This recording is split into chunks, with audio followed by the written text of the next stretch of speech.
Assalamualaikum warahmatullahi wabarakatuh. Saya Hasbullah Tabrani, Guru Besar Universitas Indonesia dalam bidang jaminan kesehatan, asuransi kesehatan, kebijakan kesehatan, dan sistem kesehatan di berbagai negara. Pada 2 episode yang lalu, saya kemukakan apa yang dimaksud dengan primary care doctors atau dokter primer dan apa yang tidak pas di dalam undang-undang praktek kedokteran.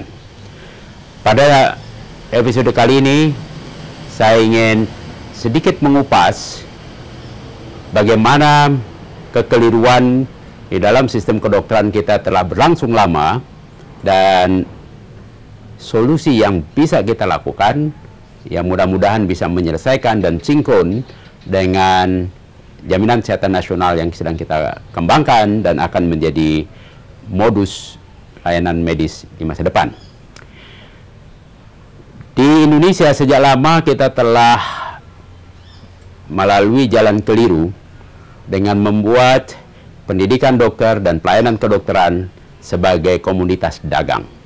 Akibatnya sampai sekarang kita saksikan begitu banyak fakultas kedokteran didirikan berlomba-lomba bukan semata-mata untuk mendidik dokter seperti halnya idealisme yang dikemukakan dalam visi misi dan sebagainya, tapi prakteknya justru cari uang.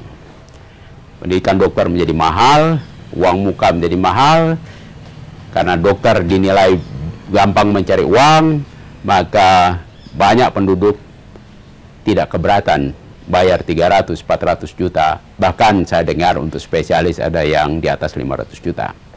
Inilah kekeliruan besar di masa lalu. Akibatnya banyak berlomba-lomba fakultas kedokteran yang saya amatin menawarkan pendidikan kedokteran, sementara sistem akreditasi, sistem pengendalian mutu pendidikan sangat lemah.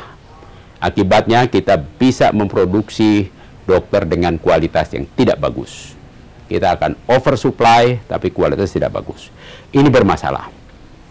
Undang-undang Dikdok mencoba mau mengoreksi sebetulnya, tujuannya bagus, tetapi memang dimasuki dengan dokter layanan primer yang dipaksakan sebagai nomenklatur tersendiri, setelah dokter, dokter layanan primer, dokter spesialis, yang bertentangan dengan undang-undang praktek kedokteran.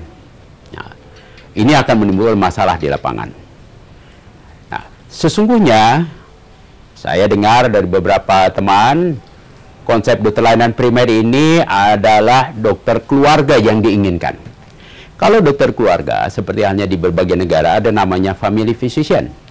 Boleh, pendidikan memang tambahan 2 tahun. Tapi ingat bahwa dokter keluarga tidak mempunyai kompetensi medis yang jauh berbeda dengan dokter praktek umum. Yang diberikan dalam dokter keluarga adalah komunikasi, hal-hal yang sifatnya sosial, yang sifatnya ekonomik, yang bukan berkompetensi pada dokter keluarga, kedokterannya. Nah, kalau ini mau diperkenalkan di Indonesia, silakan saja. Saya lebih setuju dengan nama dokter keluarga daripada DLP. Pendidikan tambahan 2 tahun boleh saja, tetapi tidak boleh jadi kewajiban, tidak boleh jadi syarat untuk kompetensi, kualifikasi, kontrak dengan jaminan kesehatan nasional. Sebab dokter praktek umum juga punya hak untuk menjadi dokter kontak pertama. Bagaimana solusinya? Solusinya adalah kita perkuat dokter primer, dokter praktek umum, cukup dengan memberikan bayaran kapitasi yang memadai. Kapitasi yang sekarang 8.000 sangat tidak memadai. Idealnya 20.000, 25 kalau di kota.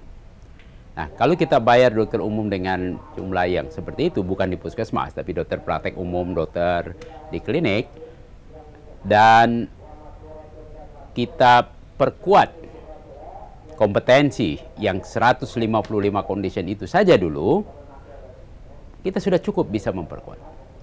Bagaimana dengan dokter layanan primer? Boleh saja melakukan pendidikan tambahan dokter layanan primer dengan 2 tahun. Lebih bagus kalau namanya dokter keluarga, supaya konsisten dengan apa yang dilakukan di negara-negara lain. Tetapi tidak perlu dipaksakan sebagai setara spesialis. Tidak perlu disebutkan sebagai kualifikasi untuk kontak pertama dalam JKN. Karena itu mengandung masalah besar. Yang paling penting, saudara, karena distribusi dokter tidak bagus, pemerintah harusnya memberikan beasiswa kepada orang-orang di daerah yang cukup mempunyai intelijensia tinggi untuk sekolah menjadi dokter dan kembali di daerahnya. Kalau dibayar cukup, dia akan senang hati kembali. Itu saja. Sekarang dengan kekeliruan kita di masa lalu menjadikan layanan kesehatan, layanan rumah sakit, layanan dokter, dan pendidikan dokter barang komersial, maka penduduk-penduduk di daerah yang tidak mampu tidak berani mendaftar ke fakultas kedokteran. Ini yang mesti dijaring.